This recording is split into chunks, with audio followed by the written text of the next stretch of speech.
imunitetas kaip ir dažnai linksniuojamas, bet žmonės nieko apie jį nežino. Jeigu tau persodino širdį, nu, tai klausimas yra, kiek tu su ta širdim gyvensi, o ne kaip tu su ją gyvensi. Kad tau bus su ją gyventi nelabai patogu, tai čia niekam neįdomu. Jeigu mažos dozės alkoholio, ten vinčiko, ne, tai jos tada makrofagus aktyvuoja, o jeigu didesnės jau išjungia. PSO kartais elgiasi taip, Pasaulio sveikatos organizacija, elgiasi taip, kaip jai patogu. Jeigu tu turi ten tą vadinamą ilgalaikį stresą, tai pas tavai ir vėžio rizika padidėja.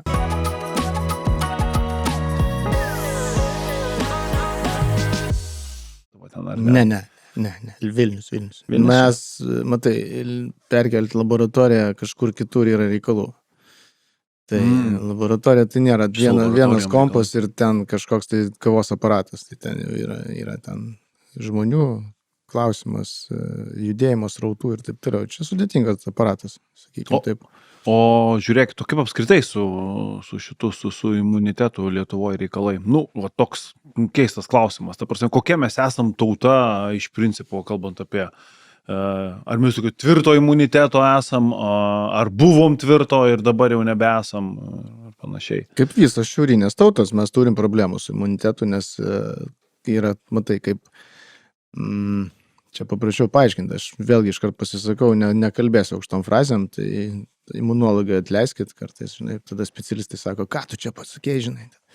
Tai negaliu aš T, B ląsteles aiškinti, nes žmonės nesupras ir jiems bus tada visiškai neįdomu. Tai jeigu grįžtam vėlgi prie imuniteto stiprumo, tai tas imunitetas turi būti sureguliuotas, jis neturi būti, kaip sakant, per stiprus arba per silpnas, nes jeigu mes turim per silpną imunitetą, mes galim turėti infekcinės ligas, vėžį ir taip toliau. Jeigu mes turim per stiprų imunitetą, tai bus pas mus problema su autoimunitetu. Nu, tai reumatoidiniai artritai, bėgteriavai visokie ir taip toliau. Tai kadangi gyvenam tokioj klimato įdomio juostoj, tai yra pas mus tam tikros ligos, kurios yra nulemiamos klimato aplinkybių. Nu, tai pavyzdžiui, išsėtinė sklerozė tokiose juostose dažniau pasireiškia. Tai čia yra grynai imuninė liga. Tai toks, kaip sakant, specifiškumas. Tai ar lietuviai stipraus ar silpno, nei tokio. Tiesiog aplinkos sąlygos yra šlykščios ir mes, kai keičiasi sezonai, praeitais metais nelabai jie keitėsi, bet, sakykime, kai jie keičiasi sezonai, mūsų imuninė sistema yra tikrai iššūkis. Nenudurnėti, taip sakykime. O išsėtinė sklerozė, čia paminėjau, tai jinai tokia tendencinga yra, būtent šiauriniam tautom? Jo.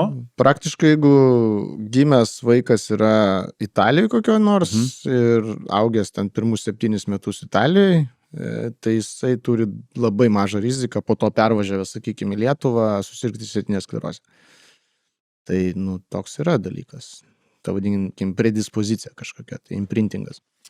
Mėly žiūrovai, šiandien mano studija yra Adas Darinskas, biomedicinos mokslų daktaras, imunologas, onkoimunologas, man atrodo, irgi, ar ne? Ar tokios etiketės?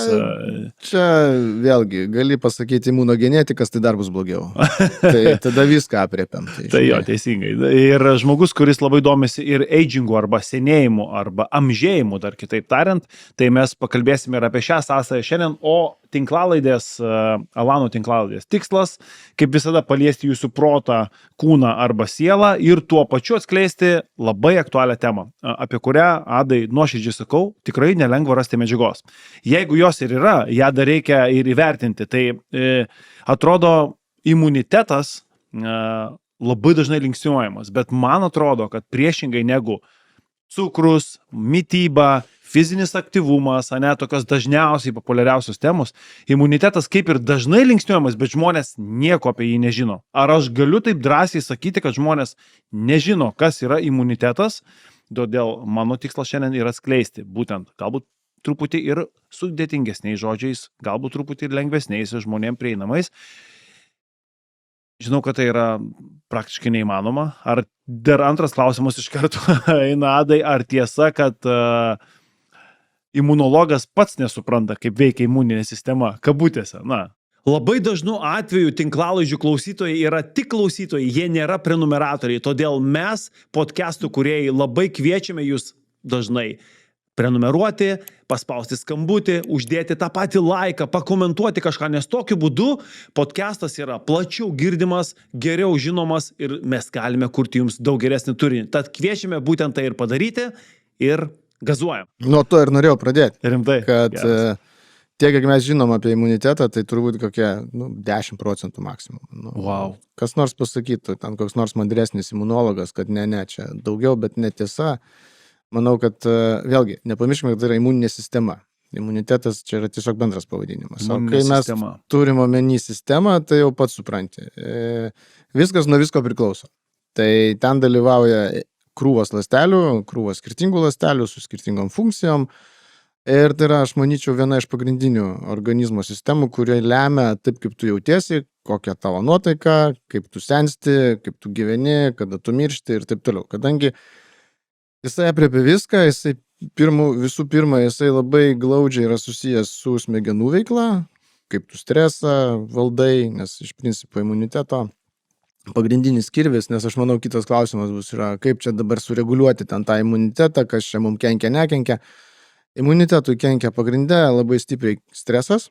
Yra įrodyta, kad, pavyzdžiui, jeigu tu turi ten tą vadinamą ilgalaikį stresą, tai pas tavai ir vėžio rizika padidėja. Tai yra trumpalaikis stresas, ilgalaikis stresas. Tai tas trumpalaikis stresas, kai tu ten tieški lėkštą į sieną, viskas tvarkoj, mobilizuojasi organizmas ir pas tavai gaunasi toks kaip būstas, bet kai pas tavai pareina ten tas chroniškas ilgalaikis stresas, tai tada prasideda labai tokie blogi procesai organizme, pas tavęs supresuojasi visiškai imuniteto funkcija ir tu jau tampi nebeatsparus vėžiniam ląstelėm pagrinde.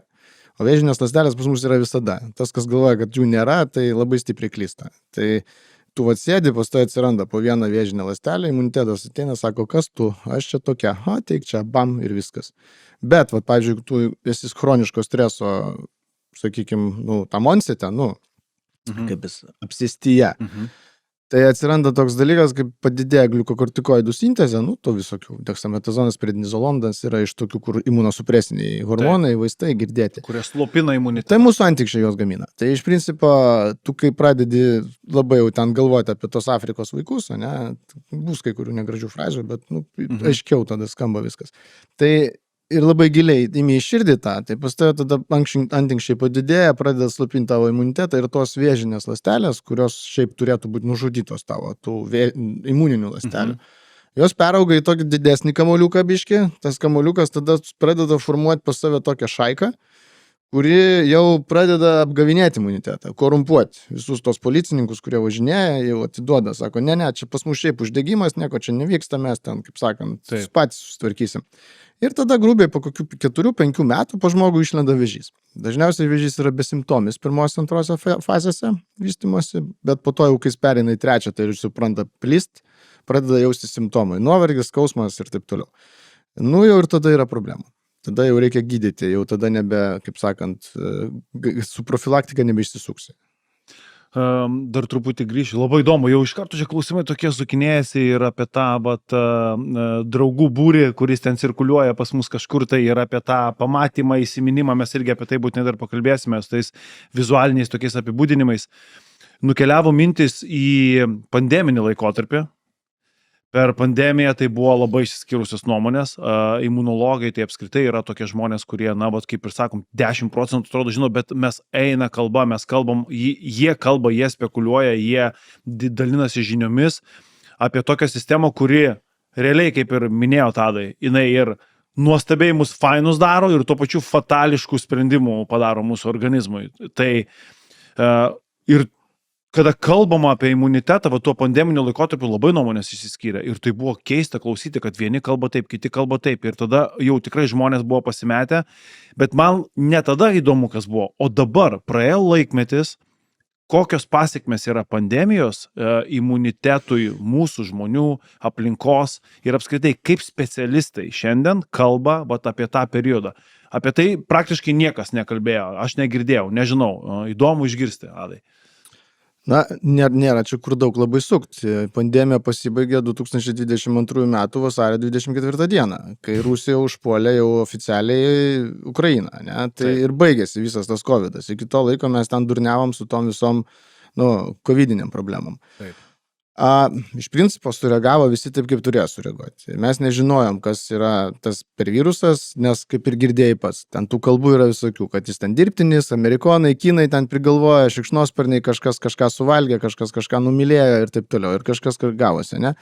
Vėlgi, baubas yra baubas, kol tu nežinai, kas tai yra per baubas. Virusas COVID įdomus padaras, tikrai pavojingas, tikrai pridarantis organizme, pakankamai daug betvarkės, sakykime. Ir dabar tos pasiekmes, kurios yra padarytos tiek pačio viruso, tiek pačių vakcinų, jos yra didelės. Ir jos pakankamai žiaurios, sakykime. Tiek, kad onkologinių pacientų labai padaugėjo.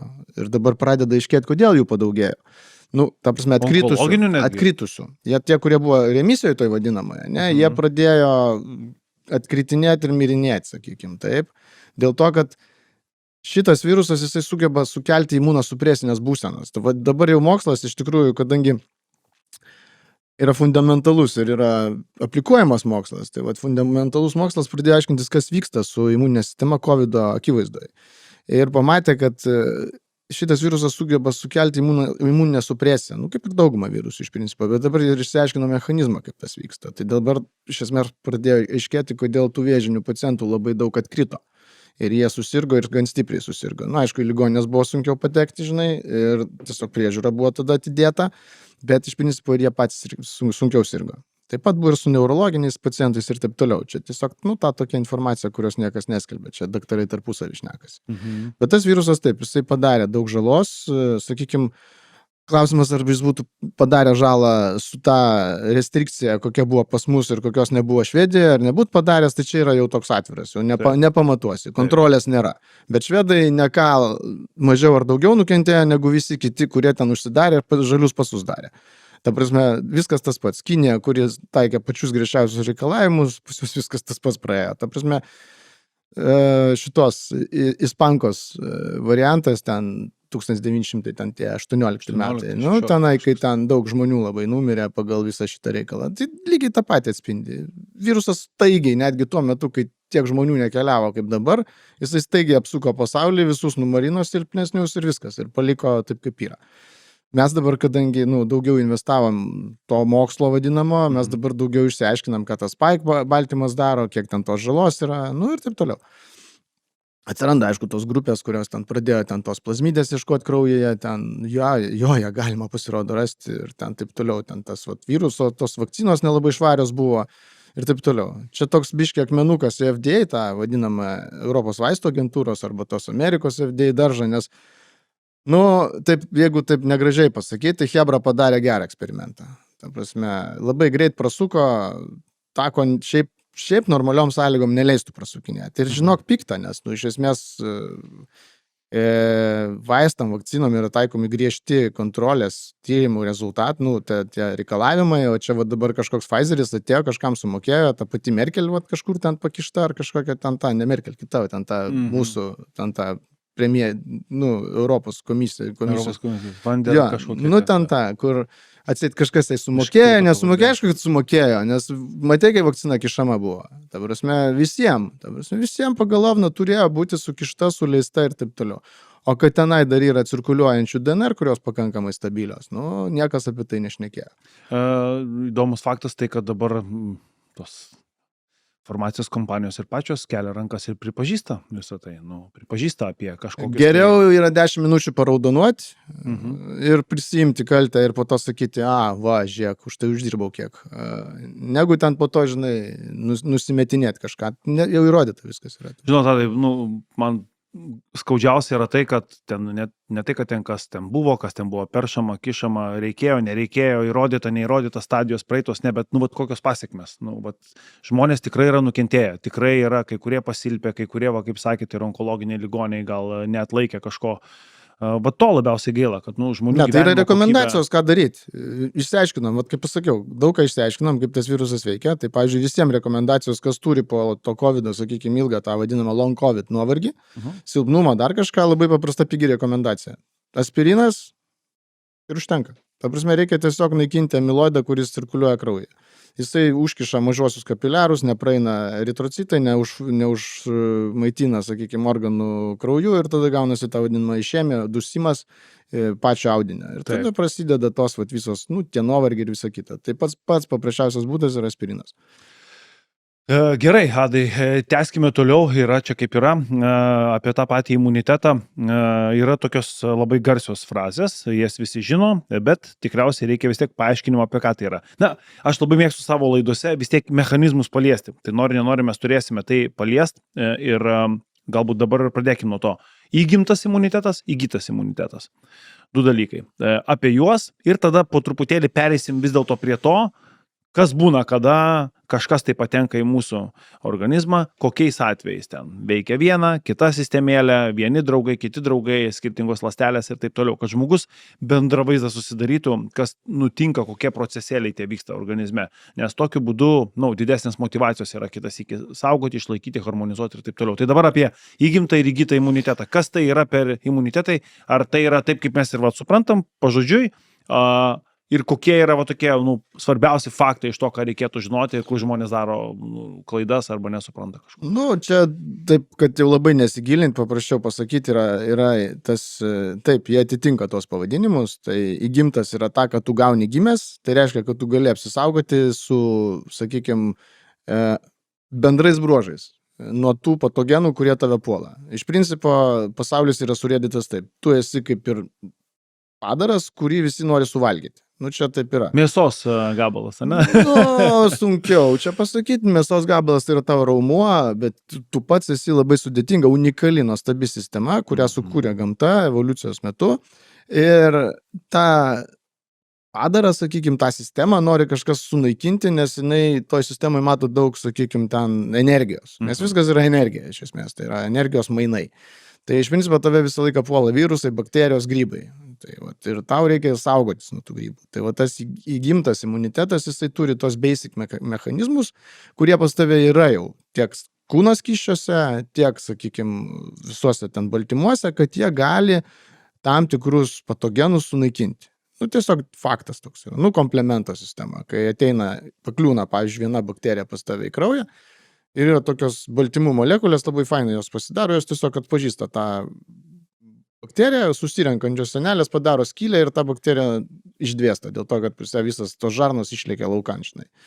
Tada yra, tai čia ta komplemento sistema, mes ją visi turim, tai yra susirenkančių baltymų dalykėliai. Tada irgi yra kaip ir tokie, kaip ir imunoglobulinai, paviršiniai, kurie irgi kabina tas bakterijas, nurenka jas virusus, grybus ir po to jau ląstelinį imunitetą pajungia.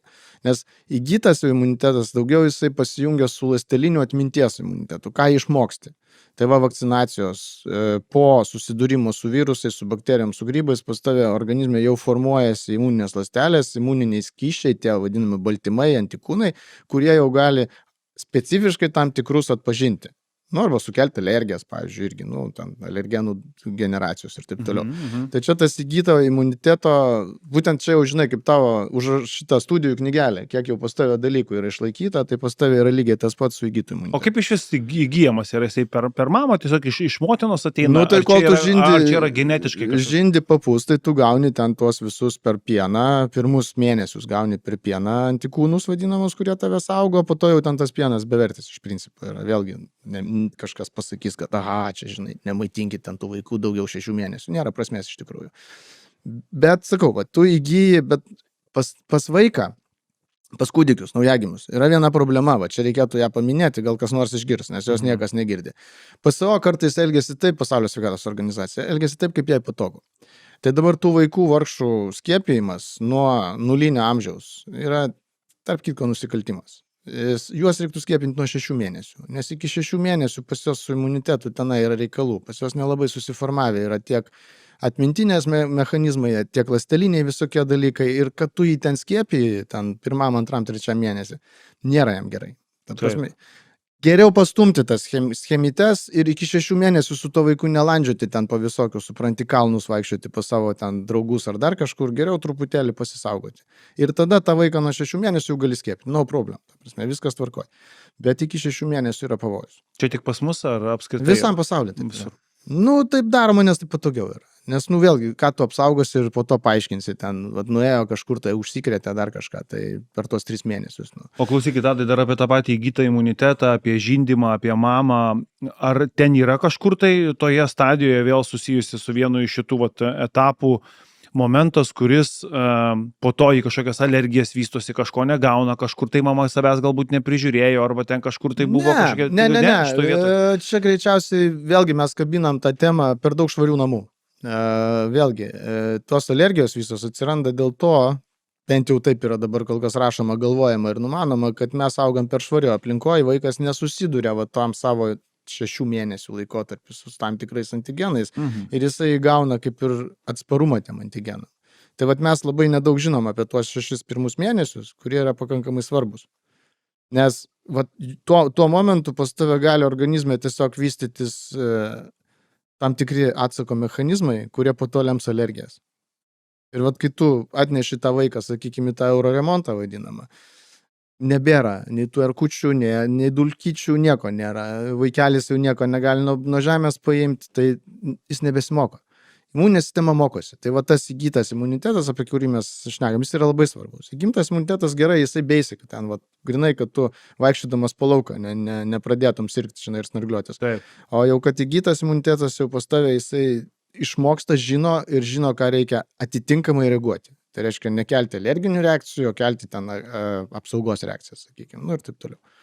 Bet tas įgytas imunitetas, jisai, kaip jis, va taip tokiu paprastu būdu ir veikia, ar ten biškis sudėtingesnis yra? Negaliu pasakyti, kad paprastu būdu.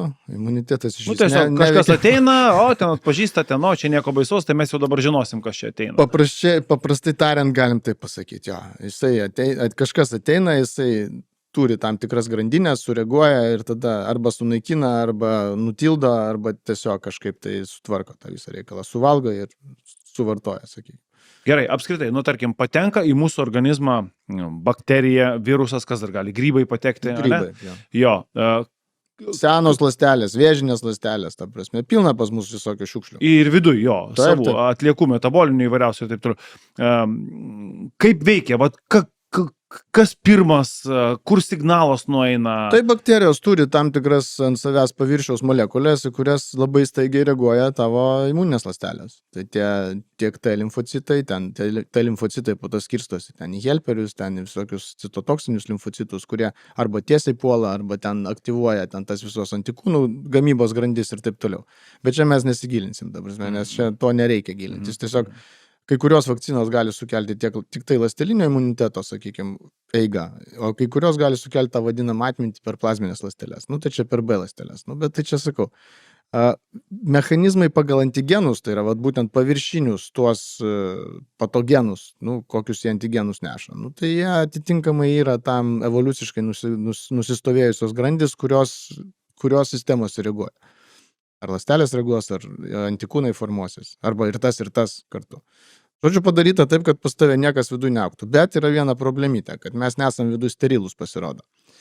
Pavyzdžiui, vėžys, jisai turi, kaip naviką mes įsivaizduojam. Tai navike vyrauja tam tikras mikrobiomas. Ta prasme, yra mikroorganizmai navike, kurie padeda jam išvengti imuninės sistemos atakos.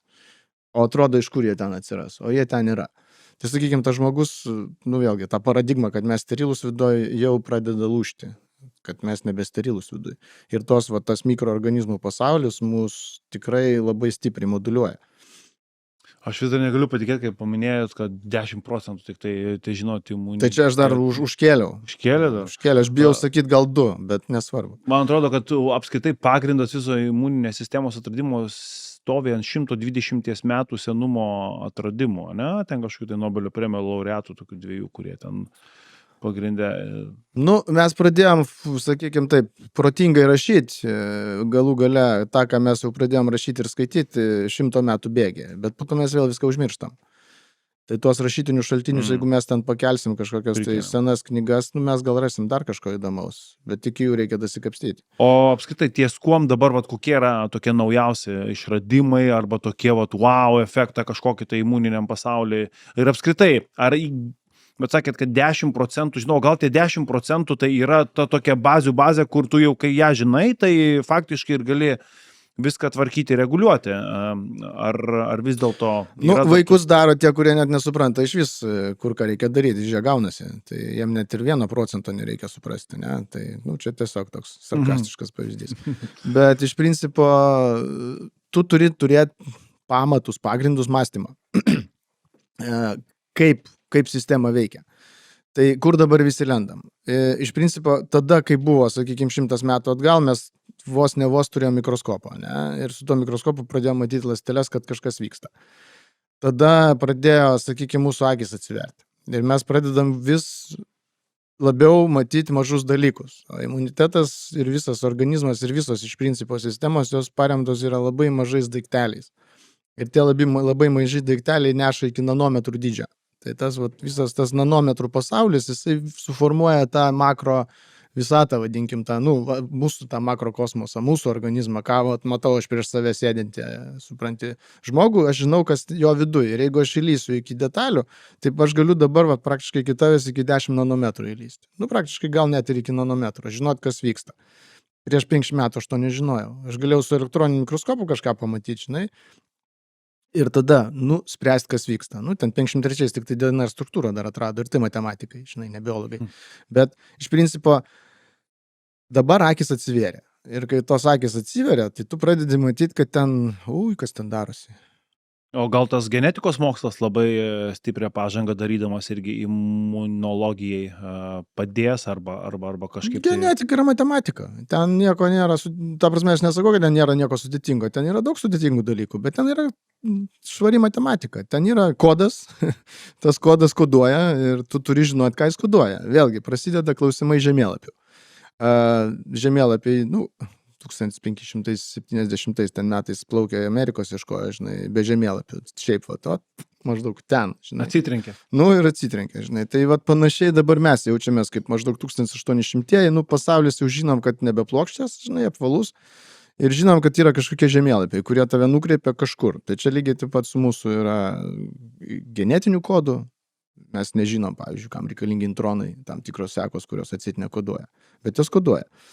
Ką jos daro, jos gal šiaip triukšmą neša, nežinom. Lygiai taip pat su imunitetu yra. Yra daromi tam tikri žemėlapiai tų pačių egzosomų, tų mažų puslelių, kurios yra 100 nanometrų dydžio, kurios neša labai daug informacijos. Tai yra iš esmės ląstelių kalba.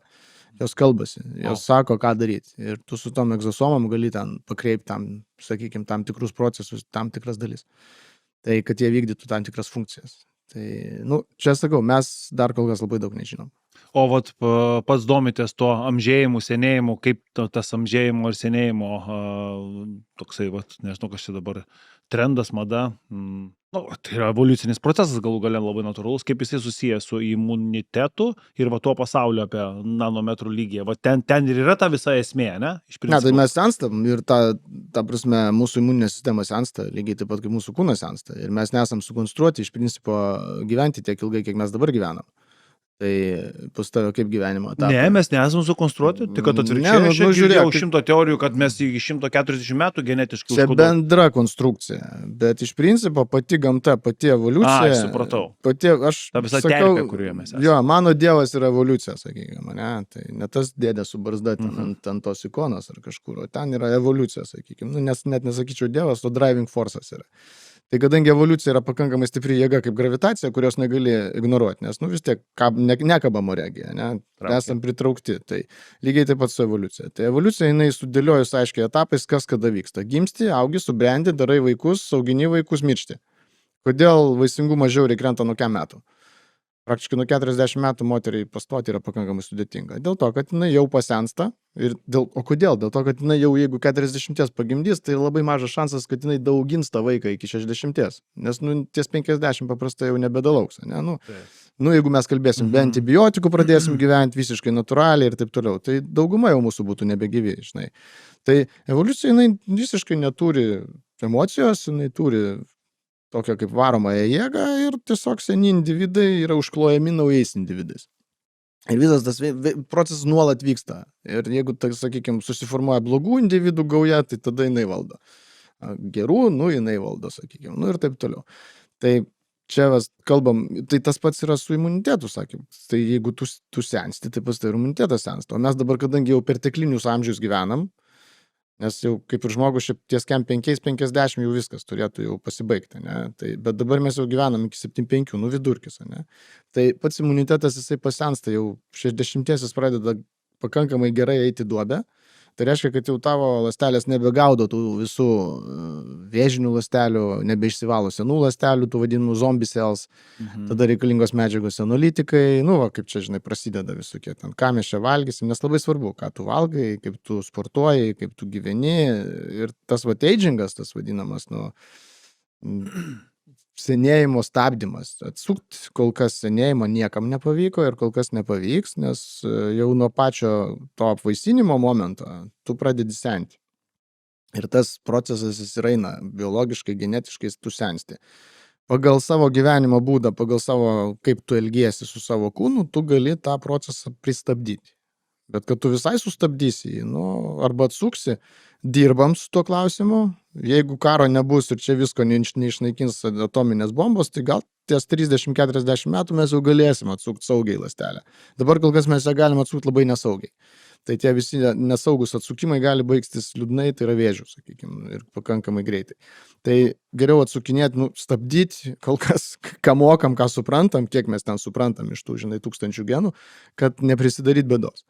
Tai tą mes bandom padaryti. Tai tas stabdymas, vat, apie jį gali daug šnekėti. Vat tie visi biohakeriai, visi ten tie judėjimai. Bet tai, kas yra kalbama viešoje erdvėje, populiarioje medijoje ir populiariom frazėm, tai yra, nu, dabar aišku labai gal taip nesiplėsim, nesigilinsim, bet, na, tai yra tie stabdymo esminiai momentai. Taip, jie taip, veikiantis yra. Taip, jie veikiantis, viskas veikia. Nesakau, kad neveikia. Viskas veikia, tik tai tiek, kad vėlgi, nepamirškim, kad yra komercinė dedamoji, yra logiškoji dedamoji. Žinoma. Kiek kas veikia ir kiek kas kainuoja. Tai nebūtinai tas, kas brangiai kainuoja, gerai veikia.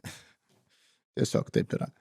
Jo, tai Adai, va, dabar paminėjai apie tai, ką valgom, tai noriu padėkoti mūsų laidos partneriam ir rėmėjam True Habit. Tokie vat, ekspertai susirinko ir sukūrė va, tokį produktą, kuris yra kaip toks multi-universalus papildas, jisai neišreiškiamas, baltymai, ten ląstelienos, jie viską sudėjo į vieną, pasitarė ir susikooperavo su Lietuvos sveikatos mokslo universiteto mokslininkais ir padarė 80 plus įvairiausių komponentų papildą, tokį ir nesako, kad jisai išgelbės, bet jisai toks yra dalykas, kuris kiekvieną dieną vartojamas, dėl to ir sako True Habit, kad tai būtų tikras įprotis, kiekvieną dieną papildyti savo organizmą ir kad tas senėjimas, amžėjimas pačiam būtų sklandesnis, tai aš tau norėsiu padovanoti šitą vat, tokį pakuotę, pagersi, papasakosi, kaip sekasi. Nuo vienos pakuotės tai tikrai nebus nieko, čia,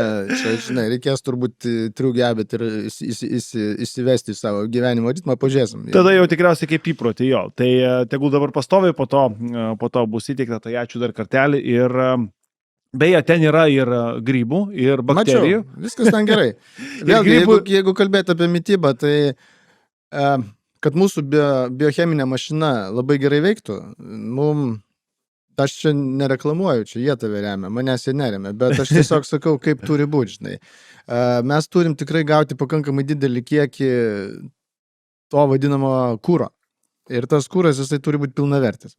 Tai nuo sovietų laikų, nu, tu gal jaunesnis biškai, bet tai pas mus buvo tik sasiskos ir bandelės už 3 kapeikas. Nu, bet vat užaugom kažkokie, žinai. Tai tikrai buvo mažai. Dėl to ir vaikai turbūt mažesni buvo. Dabar žiūrėk, japonai kaip augo stipriai. Dėl to, kad pradėjo viską valgyti. Tai ir tas pats ir tiek pat tavo kūnui, tiek imuniniai sistemui, tiek senėjimui yra tam tikros medžiagos, kurių būtinai reikia. Ir kurios tikrai veikia tavo tą vadinamą, nu, biologinį laikrodį, sakykime, tą patį ląstelę susidėvėjimą. Tai jeigu taip jau visai paslapčia pasakyti, kas yra didžiausias nuodas pasaulyje, ne, tai jau jį pasakė, ta prasme, vienam filme tokiam, sakė, what's the biggest poison in the world, sako, sugar. Sugar. Ja, tai vat šitas iš tikrųjų yra didžiausias nuodas, tai vietoj to, kad draustų visokius ten, žinai, ten kanapės, ten kažkokius ten alkoholius ar dar kažką, tai ne, alkoholis baisus nuodas, bet nes jis irgi su cukrum susijęs tarp kitko, nes alkoholį pas tave organizme skaido kaip cukrų. Taip, storoji žarnoji. Taip, tai čia tas pats, kas priryt, supranti, saldainių. Tik tai biški nuo saldainių, nu, nenugriusi ant stalo, žinai, o čia vat nugriusi. Tai reikėtų iš tikrųjų cukrų labai stipriai sužiūrėti. Ir to cukraus dabar yra visokių rūšių. Tai ten visokių korn sirupai ir taip toliau. Mhm. Tai tas vat, visas perdirbtas negeras cukrus, jisai tikrai mūsų kepenis kaip peilis varo konkrečiai. Tai vat, su tuo reikia žiūrėti. Ir čia didžiausia žala. Visa kita išsisios iš kakos. Čia nėra pridėtinio cukraus, yra tik tai... Ne, nu tai būtų keista, jeigu jisai būtų. Tai gali drąsiai, kaip sakoma. Tai jo, polivitaminų, polimineralų, antioksidantų, įvairiausių super maisto čia kompleksas. Nu, žodžiu, labai, atrodo labai kokybiškai, tai tikiuosi, kad ir skanus bus be to. Tai skanus neturi būti, turi būti naudingas. Dažniausiai, kas naudinga, neskanu. Nu, tiesa. Šiaip taip ir būna, teisingai. Arba kas sveika irgi dažniausiai neskanu. Taip. Tik čipsai yra skanu, bet už tai labai nesveika. Adai, apie žarnyną, paminėjom storąją žarną. Ar tiesa, kad 80% imuniteto yra žarnyne? Jo. Taip. Ir mes dar čia irgi labai daug ko nesuprantam. Kaip buvo netgi straipsnis, toks publikacija, ta balta vadinama,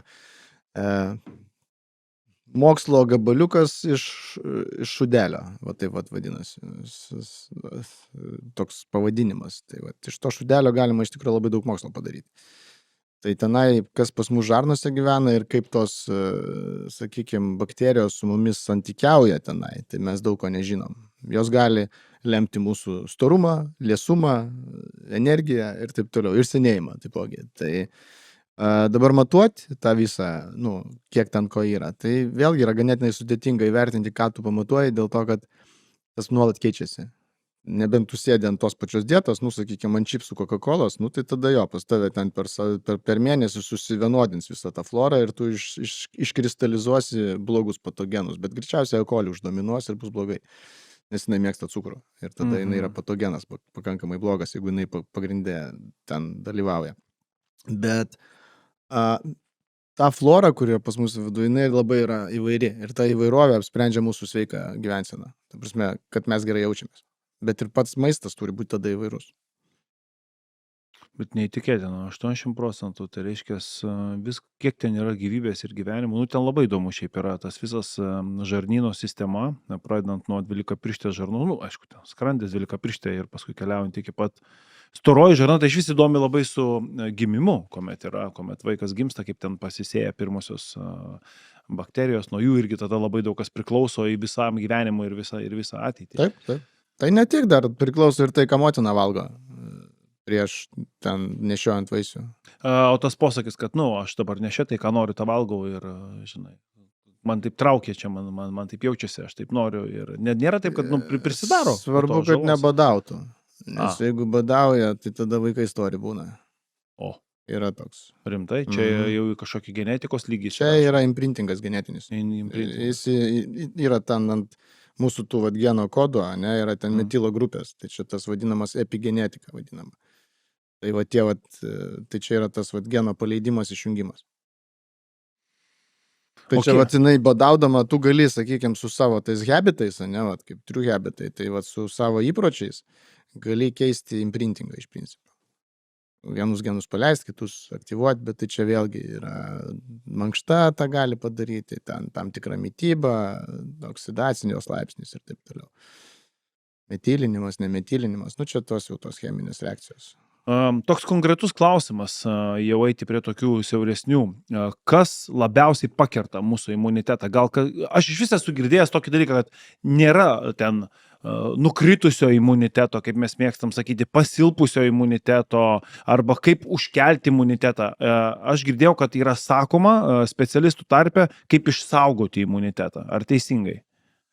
Ir jeigu taip, tai tada kas labiausiai mums jį nukerta, cukrų paminėjot, apskritai, čia mūsų gyvenime kasdieniniam. Aš manyčiau, kad vėlgi galim stresą paminėti, nes jisai per hormonus tam tikrus veikia, bet turbūt labiausiai imunitetą veikia tarša. Ir čia bus turbūt daugiausia problemų, nes kaip yra, pas mus kaulų čiulpai nuolat gamina tas ląsteles. Tos imuninės ląstelės jos nėra ilgamžės, jos pastoviai, perdirbamos ir naujos pagaminamos. Tai, sakykime, tom bangom tokiom užeina. Tai jeigu ten kažkokį virusą pasigauni, tos ląstelės sudirba, nukrito, yra tas langas, kai jų nėra, tada pasigauni oportunistinę, pavyzdžiui, pneumoniją kokią nors. Dėl to duoda antibus iš karto, jeigu virusus irgi, kad apsaugot nuo to. Kad neįsisiautėtų, nes plaučius sunku gydyti, kaip jūs sakyta. Tai, bet iš principo, tai Jeigu kalbėti dabar apie šitą, ką mes ten belauk, dabar užkrito man senatvė. Apie... Ką mes čia palauk, dabar su ir man taip užkrito, užsižiūrėjau, užsisvajojau apie mūsų True Habit. Ant galo kabo ir aš negaliu atsiminti dabar, apie ką mes čia šnekėjom. Tyla studijai negeras ženklas. Labai viskas gerai, apie kaulų čiulpus, apie mūsų... Apie tai, kaip imunitetas ir stiprus, silpnas, kas labiausiai pakerta toksinai, imunitetą. Viskas tvarkoja. Dėl toksinių dalykų. Tai tos ląstelės, kurios sudirba, jos sunyksta, ne? Ir jų gamyba, jinai nėra, sakykime, beribė, neišsenkanti, ne? Tai ką dabar pastebėjom, jeigu girdėjai tokį dalyką mikroplastikas, tai dabar pas mus to mikroplastiko dabar yra visur. Prasme, kur tik pažiūrėsi, jeigu pradedi matuoti vandenį iš plasmasinio butelio, pradėsi ten kažkokius ten, tuo labiau kabakose hebra, kur laiko ten tą maistą, tas zagatovkės vadinamas, plastikiniuose indose, žinai. Nu ir taip toliau. Tai tas plastikas jisai dėvisi. Ir tas mikroplastikas jis generuojasi. Baisiausias dabar yra įrodyta, kad tas baisiausias plastikas yra tų 10 mikronų kažkur, 5-10 mikronų dydžio. Jisai atitinka praktiškai to mūsų imuninės ląstelės dydį. Oho. Ir gaunasi taip, kad kai jis pas tave pakliūna, o dabar randa visur to plastiko. Ten jau pasižiūri, ten netgi vaisiui, placentoj, ta prasme, jis visur lenda. Ir kai tie visi mūsų draugai iš kaimo pradeda deginti plasmasinius butelius, tai jie tiesiogiai generuoja plastiką iš principo. Toksinus ir plastiką. Tai va, tas visas deginimas plastiko, tai yra valia. Ta prasme, tik čia. Pridarai mažų dalelių, o kuo mažesnė dalelė, to ją sunkiau yra sunaikinti, ne? Nes jinai, nepagausi to jos, jinai tiesiog išslys iš rankų. Vat kaip man ta odega kažkokia, žinai, apie ką mes čia šnekėjom. Tai va tas plastikas, kai jis pas tave pakliūna į organizmą, jo gali būti N tų dalelių, labai daug. Ir kas vyksta? Makrofagas pamato jį, sako, atik čia, niam, jis praryja, o jisaigi plasmasinis, jisai ne kokia bakterija ar dar kažką. Ir jisai užspringsta to plastiko. Ir gaunasi taip, kad jisai miršta. Pas tave makrofagų, tų vadinamų imuninės sistemos sargų, kurie pagrindinę tą pirmą fronto liniją laiko, žinai, yra ribotas skaičius. Ir tie, monocitai makrofago, jie virsta vieni kitais audiniuose, cirkuliacijai. Tai iš principo jisai suryja ir numiršta. Kas gaunasi? Pas tave imuninė sistema paralyžiuojasi. Tai vat kai tu klausai, kad ar kas pas mus ten šitą imuninę sistemą reguliuoja, silpna, nesilpna, dar kažkokia. Pas mus yra nustekianta imuninė sistema, dėl to, kad prisirijus plastiko, tu niekur nuo jo nepasislėpsi, net nuvažiavęs į kažkokį tai visišką kaimą, tu jo neišvengsi. Neįtikėtina. Nes pripūs ten dar kažkur ir taip toliau. Taip, ten po to yra tos cheminės visos medžiagos, bet cheminės medžiagos jos sisteminį poveikį turi. Jos gali ten aktyvuoti tam tikrų ląstelių receptorius, gali hormoninius receptorius kabinti. Pavyzdžiui, vaisingumas vyrų krenta stipriai dėl to, kad ten yra tam tikros ksenobiotinės medžiagos, kurios imituoja hormonus.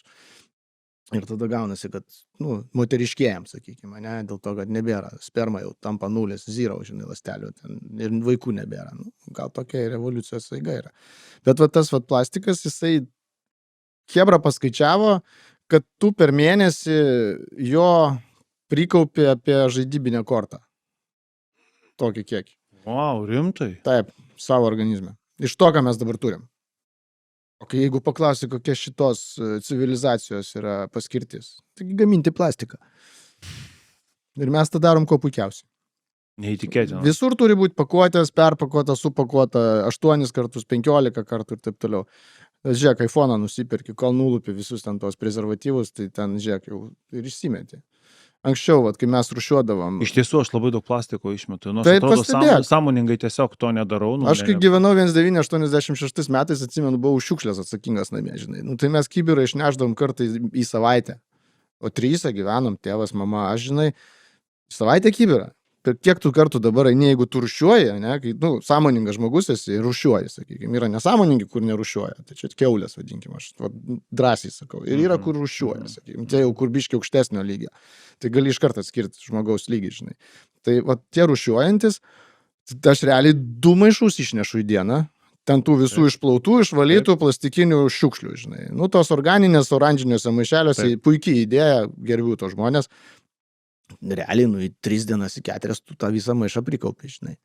Tai Nu, va, tau ir žiūrėk. Skirtumas. Tarp kitko, kalbant apie plastiką, dar labai daug jo pas mus patenka ir per maistą, kur Taip. užsakoma maistą iš plastikinių indelių, nes žmonės ir valgo iš tų plastikinių indelių, pjausto į peiliu, nu ten pat. Ten daug nereikia, ten trinti užtenka ir viskas formuoja. Ten trinti užtenka. Žiūrint dar koks plastikas, ten tie visi iš Chinatown, tai pats geriausias. Jo, šakės. Ką girdėjau, tai, stresas paminėtas. Miegas, stresas, maistas. 3 dalykai tokie pagrindiniai slopintojai ir tuo pačiu stimuliatoriai imuninės sistemos. Nu, mankšta stimuliatorius yra. Pats geriausias stimuliatorius yra mankšta ir tas... O kokia mankšta, yra taip išskirta? Intensyvi jėgos tokia įėjimas ar bet kokia kraujo cirkuliacija? Nenaudingai tau pasakysiu, jeigu tu ten su sportu stipriai susijęs, tai iš tikrųjų jūsų treniruotė turėtų netrukti ilgiau 20 minučių. Nes jeigu yra intensyvi treniruotė, virš 20 minučių pradeda birėti raumenis, ten prasideda tie destrukciniai procesai, iki 20 minučių per dieną yra pats tas.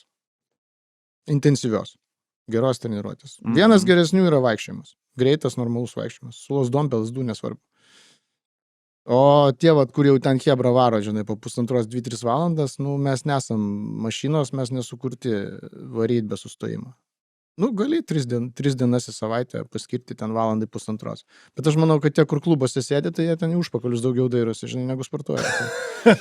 O gal pačiam teko kokių ir klientų turėti, tokių, kurie atrodo, kad daro labai gerai, bet persistengia ir po to... Taip, tai tie visi ironmenininkai, jie susistekeniai yra visiškai. Apsilanko? Jo, nei stuburai laiko, nei sanariai laiko. Sakau, mes nepadaryti varyti kaip arkliai. O arkliai iki 12 metų gyvena ir po to arba į mėsos fabriką, arba šiaip jos kur nors ten suvalgo vilkai. Tai mes tai turim save skaičiuoti iki 100 pem, kaip jau sakėm, užprogramuoti. Tai jeigu gerai valgysim, gerai maitinti, ta prasme miegosim, gerai mylėsimės, gerai nestresuosim, tai tada viskas tvarkoja, mes galėsim ir gyventi iki to 100 pem. Dar biškį ten pamodifikuosim, pasukiosim tam tikrus sraigtelius ir žiūrėk, kaip pavyks išsilaikyti tokiam 60-mečiam. 150. Kaip imunitetas draugauja su vaistais ir vakcinomis? Vakcinos irgi, kiek aš žinau, tai čia yra vienas iš tokių labiausiai imunologų pasaulį džiuginančių dalykų ar tokių atradimų. Nereikia jo taip nurašyti, kad ten yra viskas blogai. Kaip yra? Ta prasme, ar tai yra pagalbininkas mūsų imuniniai sistemai, taip pat kaip kalbėjom ten pradžioje, kad kažką gali suleisti organizmą? Iš principo vaistų tokių kaip ir grupės yra labai aiškiai apibrėžtos. Tos, kurios sprendžia problemą. Tai yra antibiotikai, kurie sprendžia problemą, nes jie nužudo patogeną ir be antibiotikų nebūtų čia tų 9 milijardų gyventojų. Vakcinos irgi antras iš produktų, kurie sprendžia problemą. Kaip mums jos nepatiktų, kaip mes ten prisigalvotumėm, kad jos ten sukelia kažkokias ten, sakykime, judėjimo grupės ten ir taip toliau. Tai jos irgi pratęsė mūsų gyvenimo trukmę, pagerino kokybę ir padarė tai, kad žmonių yra 9 milijardai. Tai čia tie pagrindiniai. Kiti vaistai, jie šalina pasiekmes, ne priežastis. Dauguma, aš nesakau, kad visi. Paracetamolis, nuima skausmą. Vėlgi, visi skausmą jaučia skirtingai, ne? Nuimt skausmą gali ir kitaip. Bet lengviausia šauti tabletę, ne? Pagiriom pavažai, dar kažką. Tai geriau negerti, žinai, tai panašiai yra. Dabar kaip vaistai įtakoja imunitetą, žiūrint kokie. Tų vaistų grupių N+K yra.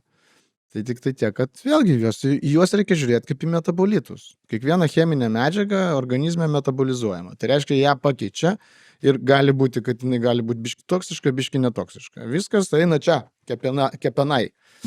Kodėl tu nebegali išgerti tiek vodkės, kiek tu galėjai išgerti būdamas 20 ir dabar, kai tau 3-5, kiek nežinau, tai tau jau sumažėjo dozė. Man tai stipriai sumažėjo, aš vis nebegeriu.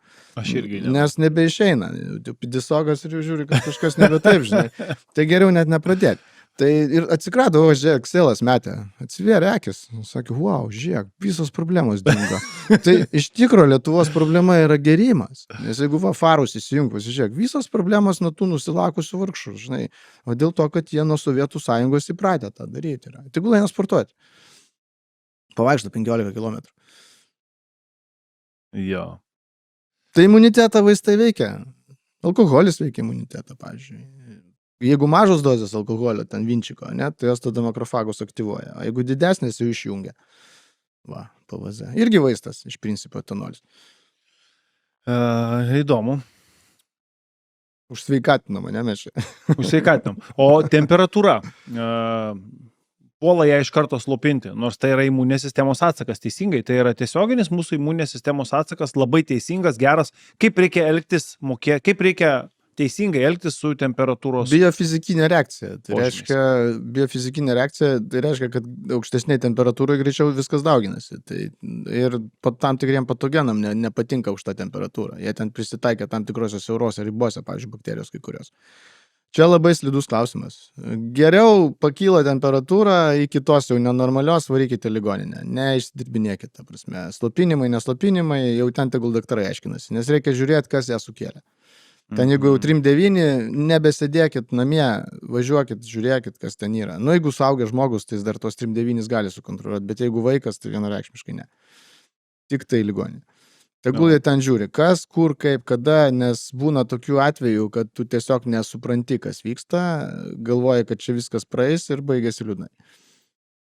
Nes imunitetas jisai ir su ta temperatūra gali pridaryti reikalų. Tai va tas covidinio atveju buvo, tas citokino audra vadinama. Tai kai jau viskas nusirauna, visos grandis, viskas pasileidžia, tada dar ten ir visokios NK ląstelės tinklų pridaro, kad sugaudyti to, ko nėra. Truputį apie tą citokino audrą, patį mechanizmą yra, nes tai citokinai jie yra teisinga, veiksminga. Tai limfocitai pagrinde paleidžia mūsų ten tuos visokius faktorius, kurie aktyvuoja visas kitas imuninės grandis, tą ląstelinį imunitetą. Ir prisidaro beprotiškas kiekis ląstelių, kur jau tavo tas kraujas nebepaveža jų išvarinėti.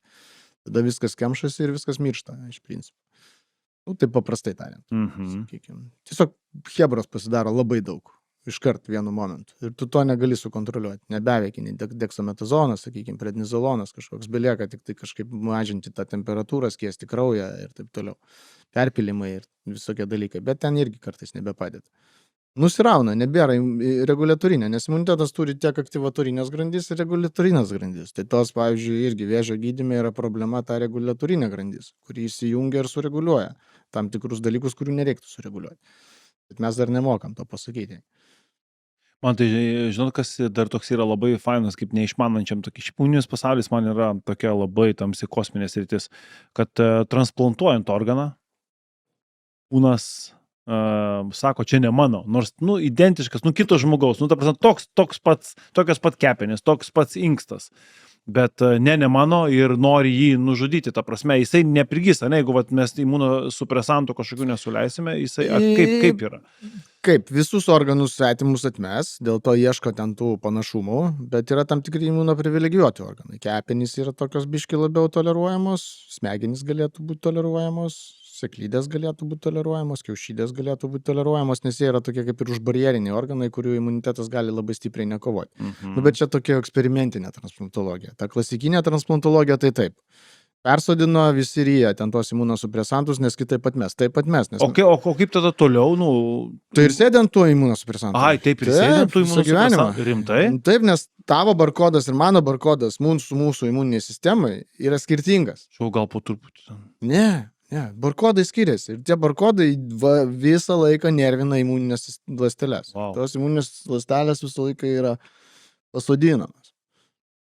Pas mane buvo pacientas, kuris širdies transplantaciją pirmasis turėjo. Jis išgyveno, atrodo, 18 metų. Jis visą laiką ryjo labai daug tų imunosupresantų. Ir paskutiniu metu jam buvo, man atrodo, 3 ar 4 vėžiai vienu metu nustatyti. Dėl to, kad jisai pastoviai slopino imuninę sistemą. Bet jis kitaip būtų neišgyvenęs.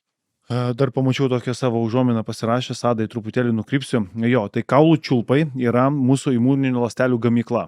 Tada mes turime užkrūčio liauką, timusas, kuri, jeigu aš teisingai suprantu, jinai yra labai aktyvi ir stipri vaikystėje, vėliau jinai nyksta po truputėlį, jeigu aš neteisus galėsiu pasakyti. Tai čia yra mokykla mūsų imuninių ląstelių. Tada mes turime blužnį ir limfomazgus, kur jau dauginasi ir kūrėsi tie procesai, kurie jau skirti atakuoti ir. Tu čia užkabinai labai jau rimtą temą. Tie visi imuniniai, tos imuninės liaukos. Bet čia tik truputėlį suprastų žmonės, kur kas vyksta. Kam jam to reikia? Kam? Nu, Reikia šviesti. Aš nesigilinu, kaip reikia mėgsti vašelių, žinai, nes, nu, aš tikrai nemėgsiu. Nėra kantrybės. Gal tada tiek ir užtenka žinot, va jiem. Tiek ir užtenka žinoti. Taip, timusas užkričio liauka, jinai sukonstruota taip, kad jin nyktų ir jinai su senėjimu susijusi. Jeigu, sakykime, jos atjauninimą pradėti daryti, galima ir organizmą iš principo atjauninti. Vėlgi, nu, sakykime, taip, yra tokios. Dabar vyksta tie judėjimai tokie. Kad mes pilnai suprastumėm tą autoimuninę reguliaciją, kaip ta ląstelė supranta, kur tavo, kur ne tavo, yra labai daug dabar informacijos, bet jinai nėra dar pilnai išsami, kad aš galėčiau sureguliuoti, kad Alano organą priimtų mano kūnas ir nebūtų problemų, ne? Nebus taip kol kas. Tai va tame dalyvauja viskas, ką tu paminėjai. Blužnis, nu, tai yra kaip ir B ląstelių depo ir šiaip kraujo tam tikrų, sakykime, rezervuaras, kurio ten gali reikėti kada nors. Ir B ląstelės ten sėdi. Tada atminties ten ta visa funkcija irgi išlaikoma, ten tos visos plazminės ląstelės, sakykime, persistoja. Tada yra tavo ten tie limfmazgiai, ne? Tai va dabar limfmazgių, tos limfinės sistemos svarba yra begalinė, nes jie yra, ta sistema, jinai tave saugo realiai nuo visų patogenų, bakterijų, grybų ir taip toliau, jinai pastoviai budi. Ir tie limfiniai mazgai, pavyzdžiui, kažkas padidėja, padidėja kaip angina kokia išlenda. Būna man. Lokaliai. Ir jie labai ilgai nenueina, ir čia ne vėžys. Dėl to, kad, tiesiog valo patogeną, mokosi tos ląstelės tenai ir jos ten tas visus reikalus, nudrenuoja kažkada. Ir tai yra, mes iki galo taip stipriai nežinom, kaip jos ten veikia. Ir dabar tos limfmazgius operacijos metu vėžio, pavyzdžiui, šalinti, nešalinti, dabar šalina, kad nepalikto naviko. Bet iš principo tai yra limfmazgiai, kurie kaip ir saugo tam tikrus organus, nuo tam tikrų patogenų, nuo tų pačių vėžių. Vėlgi, nežinom. Daug ko nežinom. Čia kaip ir transplantacijos metu geri imunosupresantus, kurie padeda va ten konkrečiai, bet aš spėju, kad imunosupresantai ir kitur daro žalos, ten, kur turėtų būti. Oi, labai daug žalos daro. Jie pirmoje eilėje daro daug žalos, o paskui pačiam finale apsaugo tave, kad tu išgyventum. Tai čia vėlgi, jau kai reikalinga transplantacija organo, tai mes kalbam apie gyvybės palaikymą. Ne gyvenimo kokybės ir išgyvenamumo, o gyvybės. Tai reiškia, kad jeigu tau persodino širdį, tai klausimas yra, kiek tu su ta širdim gyvensi. O ne kaip tu su ją gyvensi. Kad tau bus su ją gyventi nelabai patogu, tai čia niekam neįdomu. Va, persodinom, parašėm, viskas, job done. O kad jis ten pastoviai ant vaistų, pastoviai imunosupresuotas, bet taip yra. Tam ir yra medicina, kad žmogų ištemti kuo ilgiau gyventi, kartais kokybiškai, kartais ne. Man dabar įdomiausias klausimas, nes aš esu labai mėgėjęs šito reikalo ir vėlgi mitais apipintas dalykas, ar taip ar ne, Adas, nežinau, kiek pasigilinęs bus šitoje temoje, pirtis ir grūdinimas iš šaltų vandeniu. Nes, apie imunitetą iš karto kalbama, kad tai imunitetui. Tai kaip čia su to imunitetu ir tais šalčio mėgėjais visų pirma ir su pirtimis. Kad ten jau vyksta tyrimai ir moksliniai ir kad įrodinėja naudas jau ateina, bet kaip yra iš tikrųjų tam nano mikro lygmenį. Šalčio šoko baltymus mes jau seniai turim ir tie šalčio šoko baltymai yra evoliuciškai seniai susiformavę, kad mūsų išlaikyti gyvus. Kiek jie ten aktyvuojasi, nesu pasiskaitęs stipriai apie pirtis ir imuninę sistemą, ta prasme, kad jau čia tikrai dėstyti mechanizmus ir ant lentos rašyti, bet galiu pasakyti vieną, kad labai sveika tai yra kraujagyslių sistemai. Nes pas mus, sakykime taip, kraujagyslė yra raumuo. Tik tai ne visi supranta, kad taip, tai yra ten yra mikroraumenukai. Taip, tai yra raumenys, kurie susitraukia, išsiplečia. Kodėl pas mus ant senatės spaudimai šoka? Dėl to, kad kraujagyslės praranda elastingumą. Ir dėl to jos nebesugeba sureguliuoti spaudimą, dėl to, kad jos nebegali tiesiog išsiplėsti jo. O seni žmonės dažniausiai numiršta dėl to, kad pas jos tiesiog suplyšta kraujagyslės, nes jos pasidaro kietos. Dėl tų cholesterolių visų ir taip toliau. Bet cholesteroliai visų pirma atsiranda dėl to, kad atsiranda uždegimas. Jeigu nebūtų uždegimo ir cholesterolio, ten nebūtų tai kraujagyslė. Čia nereikia ten to varšo cholesterolio, ant jo visų ten arklių kabinti. Jisai ten svarbi cheminė medžiaga mūsų hormonų sintezei, sakykime. Tai pirtis yra pati geriausia mankšta kraujagyslėm. Jeigu kraujagyslės sveikos, jos yra elastingos, tai tavo imuninė sistema visur pasiekia, visur padaro tvarko ir pas tave organizmas yra sveikas. Va tau ir atsakymas į tavo pirtis. Eik ir į kubilą eik ir į eketę lįsk, jeigu tau tai yra įmanoma. Eketė irgi yra kraujagyslių mankšta, lygiai tas pats kitų. Ko negalima daryti, tai negalima perbėgus 10 km šokti į šaltą vandenį. Nu taip, nes. To negalima daryti. Tu gali iš pirties šokti šaltą vandenį, bet kai tu jau pabėgęs ir pats sušilęs atšalį, nelabai gerai yra. Tada ląstelės pradeda truputėlį blogiau elgtis. O tai kuom skiriasi pirtis nuo prasibėgimo? Tai Didelis skirtumas, tu pats save užšildai. Ten raumenys tavo prišyla, ne, tu užkeli temperatūrą raumenų. Ir tu tiek neužkeli. Taip. O čia yra paviršinė. O čia paviršinė temperatūra. Ir jinai kapiliarų tinklų yra gerai. O tas, kad tu ten sąnariam ypatingai kenkia tas šaltas dušas, kai tu sušyli, prabėgi ir paaukštant kokį +4 užpilį. Tai tada visi, ten, žinai. Taip, Adai, tokie meistrai didžiausi būtent taip ir rekomenduoja. Nusimes drabužius ir įlys gražiai į šaltą vandenį. Niekas, mažai kas kur kalba, kad reikia sušilti ir panašiai. Ir netgi jeigu yra ir pirtis kažkur šalia, tai visą laiką rekomenduoju iš pradžių nueiti į šaltą vandenį, o paskui ateiti į pirtelę, o ne atvirkščiai. Netgi ir tokį dalyką. Tai faina, gerai. Bet žmonėms atsakymų truputėlį į tokius klausimus, kurie aktualūs net kasdienybė yra. Toks kitas klausimas įdomus iš aplinkos, galbūt iš pačio patirties. Ar mūsų specialistai sveikatos apsaugos daug malkų priskaldo, kalbant apie imunitetą ir patarimus, vaistus, preparatus kažkokius skirdami ir taip toliau? Ar šitas rytis yra neperlenkiama dažnai lazda? Kadangi dirbu su užsieniu, tai galiu pasakyti, Lietuvoje viskas tvarkoja. Kaip ten priskaldo, tai čia dar nepriskaldo, viskas čia gerai. Čia dar žmonės protingi. Geras, kaip įdomu. Ja. Čia... Kur kokie pavyzdžiai yra, kur nelabai? Britai labai blogai gydo, sakykime. Tie tai ten tokie įdomiai. Vėlgi, negaliu ant kolegų, supranti, trupinti batono, kaip sakant. Bet Lietuvoje gydo gan neblogai ir gydytojai tikrai yra ganėtinai gerai pasiruošę, išprusę, sakykime, kol kas moko dar normaliai. Ten tokio kaip ir, kritikos sunku būtų pažerti. Geras, įdomu. Yra, vėlgi, matai, problema ta, kad mažai skaito, daug kas apskritai. Ir tas įprasta, kad, gydytojas, kai baigia savo tą mokyklą, tai to mokykloje pagrindė kas eina. Pagrindė eina, paaiškina, kaip tau reikia gydyti, bet kad tu turi pastoviai tobulintis, taigi jau nebėra laiko jam vargšam, nes jie perkrauti yra visi. Tai kad dar jie atrastų laiko po darbo, dar paskaityti kažkokios naujos literatūros, tai irgi yra reikalų. Tai... O kolektyvinis imunitetas, tas garsusis, kuris irgi skambėjo prieš kelis metus, jisai turi prasmės? Taip. Tai mes jo visi ir siekiam, jeigu eina pandemijos, pavyzdžiui. Tai taip, ir tas pats netgi vakcinacija yra skirta tam kolektyviniam imunitetui. Tarkim, ten nuo gripo, ne nuo erkių, ten kažkokių. Ir vaikų ten, nuo tymų, raupų ir taip toliau, visų šitų velnių, žinai, nuo tų kiaulyčių. Tai ta prasme, viskas tas yra padaryta tam, kad sukurti kolektyvinį imunitetą ir išnaikinti patogeną nuo žemės paviršiaus. Kas, sunku padaryti, bet iš principo, jeigu nesirgsi, tai nenešiosi. Dažniausiai tai būna. Arba nešioji, bet negali pernešti kitam, sakykime. Kaip herpes simplex virusas. O tenka kam nors dalinti patarimus dėl mitybos, kalbant iš imunologo pusės? Aš jau pasakiau apie mitybą. Mano mityba baigėsi ties cukrum. ir skaidulom, viskas. Tiek, kiek aš suprantu, tiek aš ir galiu pasakyti. O pats valgot cukrų?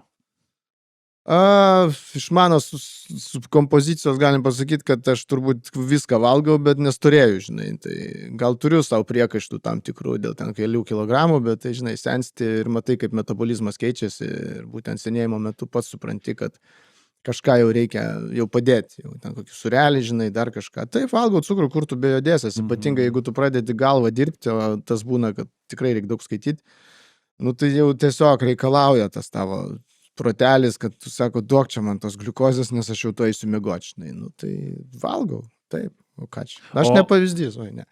O apskritai, pats kaip imunologas, ką dėl pačio savęs esat padarę, kad galbūt ir tas amžėjimas užsitęstų truputėlį sveikas ir galbūt aš esu didelė pelė. Aš viską darau, tikrinu ant savęs. Jo? Jo. Įdomu papasakoti. Aš esu didelė pelė. Ką tikrinot, ką atradot? Kiek mes ko pasigaminam, tai einam ant pelių, o po to ant savęs darom. Ir tada tiksliau aš ant savęs darau. Ir manęs už tai nieks nubaust negali, nes čia mano kūnas, ką noriu, tą darau. Tai ką kai narkomanas užvirkštų ten kur nors guli, aš tada su ląstelėm kokiam. Tai mes, kadangi dirbam su visokiom tam biotechnologijom, naujom technologijom, ganėtinai sudėtingais, sakykime, produktais, tai ten tos vadinamos egzosomos, sakykime, tos pačios kamieninės ląstelės, dabar dirbam su tam tikrą pogrupių mius, ten tų ląstelių, kurios yra multipotentinės, neriboto, žinai, daugiagališkumo. Tai visus tos dalykus savo susileidai ir žiūri, kas bus. Tai va, tai ir dažniausiai viskas gerai būna. Nes prieš tai būna pelės. O po to jau tu pats, žinai. Čia, aišku, normaliam žmogui nesuvokiama, bet aš nenormalus. Tai dėl to ir sakau, kad visi tokie atradimai, visi didžiausi mokslininkai turbūt ir yra viską pabandę ant savęs. Oho. Marie Curie irgi ten su radiacija dirbo su savim, žinai. Tai, ta prasme, aišku, nesilygiuoju Nobelio laureatus, bet principas sakau, kad,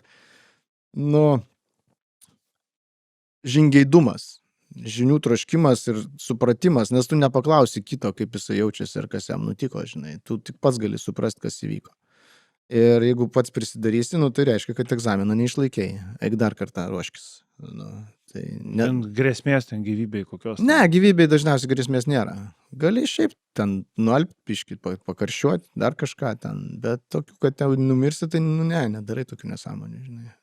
Adas atsikėlė iš ryto, šiandien varysiu jau, susileisiu vėl. Jo, kažkokių ląstelių įkalsiu, pažiūrėsiu, žinai, kaip dabar bus, žinai. Tai va. Aš dar buvau atsirašęs čia tokį irgi seną dalyką, bet nežinau, koks buvo anksčiau atsakas apie tai ir koks yra dabar, tai čia galbūt irgi paaiškinu, turi tas živ, vadinamas, žmogaus imunodeficito virusas, kuris 80 metais, jisai ten buvo pats baisiausias dalykas pasaulyje. Bet... žmonės apskritai mėgsta hiperbolizuoti. Tai va, tai norėjau paklausti. Čia hiperbolizuoti, ar čia yra kaip ir normali, ne, kažkokia tai imuninės sistemos disfunkcija. Virusas kaip virusas, patologija jo žinoma,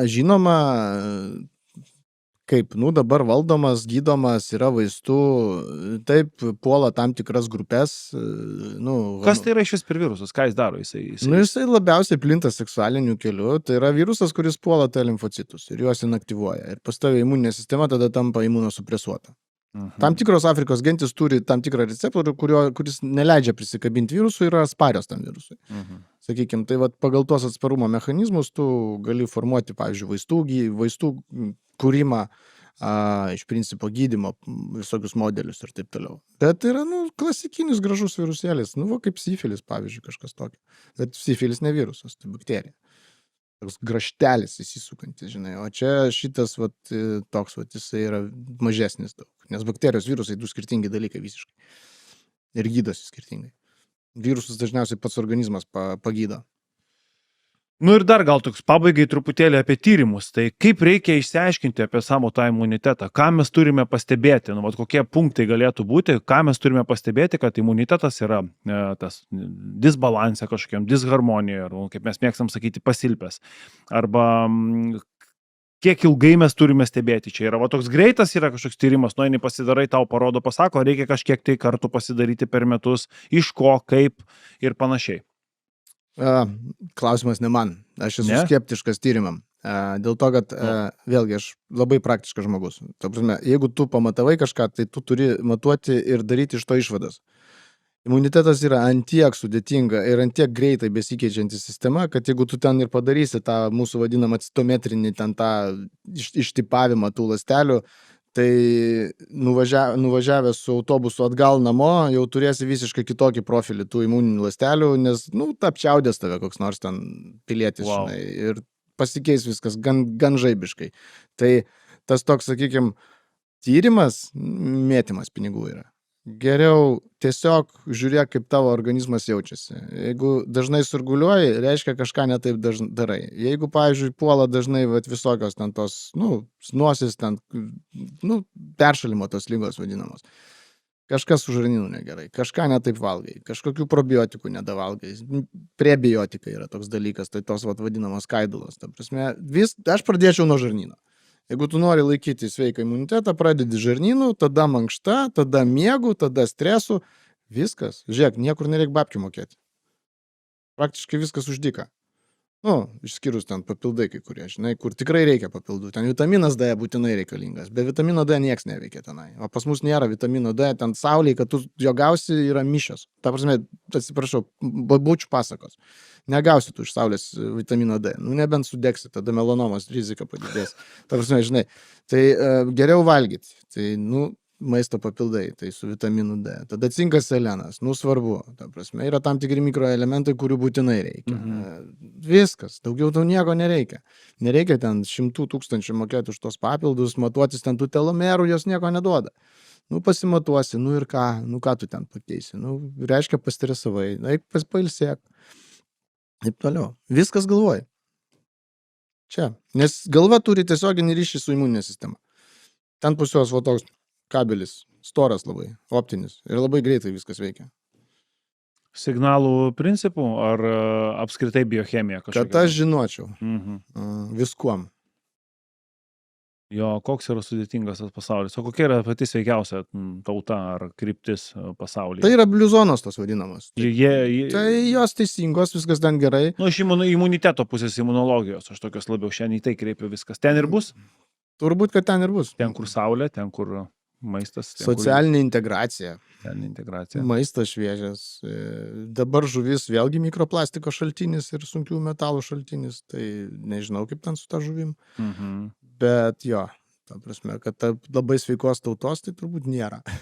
Nebent kas kalnuose už tai gyvena. Na, bet kaip ir minėjom, 9 milijardai gyvena, yra tų priemonių, kažkaip tai jos. Tuoj netilps. Nu, argi jau taip jau netilpsta. Nu, matysim. Atsiranda socialinės pasiekmes. Atsiranda konkurencija dėl resursų, dėl darbo vietų. Atsiranda dirbtinis intelektas, kuris atims darbo vietas. Ta prasme, čia užkabinai skaudžią temą. Nežiūrėk, kiek dirbtinis intelektas nuima darbo vietų. Nebereik teisininkų praktiškai, nes jis pats viską padaro. Buhalteriai, nu, irgi daug maž, apskaitininkai, nu, visi va tokie. Jis daug ką gali spręsti. Praktiškai 8% profesijų nebebus reikalingos. Gal ir mes nebekalbėsim jau taip atsidėdami. Nu, kalbėsim, nes atsimink, kad jeigu jau paskaičiuojam, ten 8% profesijų nereikalinga, iš 10 milijardų, tai 8 milijardai bizdelnikų bus, ne? Nu, tai jie turės kažko klausyti. Nu, tai mes tai tik kalbėsim, žinai. Bet yra jau dabar tokia programėlė, kur atsisėdė ir tu užduodi temą ir kalbam. Mes, manau, pasisotinsim. Matom, kad jis irgi grybauja, žinai, bet manau, kad mes išskirstysim. Čia kaip aš labai apie šitas olimpinės varžybas, kur man tas visas dopingo, žinai, kontrolė. Vėlgi, kažkiek tipo sveikas gyvenimo būdas. Na, jeigu žmonės labai nori ten turėti ten tą gerą rezultatą, ne? Tai tu įsivaizduok, jeigu mes dabar išskirstumėm 3 skirtingas olimpiadas. Paralimpiečius paliekam, ne? Paliekam regular olimpiadą, kurioje nebūtų nei vieno žmogaus dalyvio, net žiūrovo, nes būtų kita olimpiada, kur su dopingu. Ir tada būtų įdomu pasižiūrėti, ką jie gali. Supranti? Nes jie vis tiek tą dopingą vartoja. Jisai kaip ir uždraustas, ne? Bet jie jį vartoja. Aš nesu už ar prieš. Aš tiesiog skirstau pagal logiškai, kaip sakiau, esu praktiškas žmogus. Ne? Tai įsivaizduokai būtų įdomu mums žiūrėti. Futbolistai prisiryja ten kokių testosteronų, žinai, ir laksto kaip arkliai ten po 200 km per valandą, už vapsvą greičiau, žinai. Ir ten kokie nors tie paliegėliai mūsų, kur ten pastoviai sportuoja ir ten nepabėga daugiau 50 km per valandą, žinai. Tai iš karto kitas reikalas. Nu gerai. Tai Adai, ta gaida tada. Lauksim tokių olimpinių žaidynių.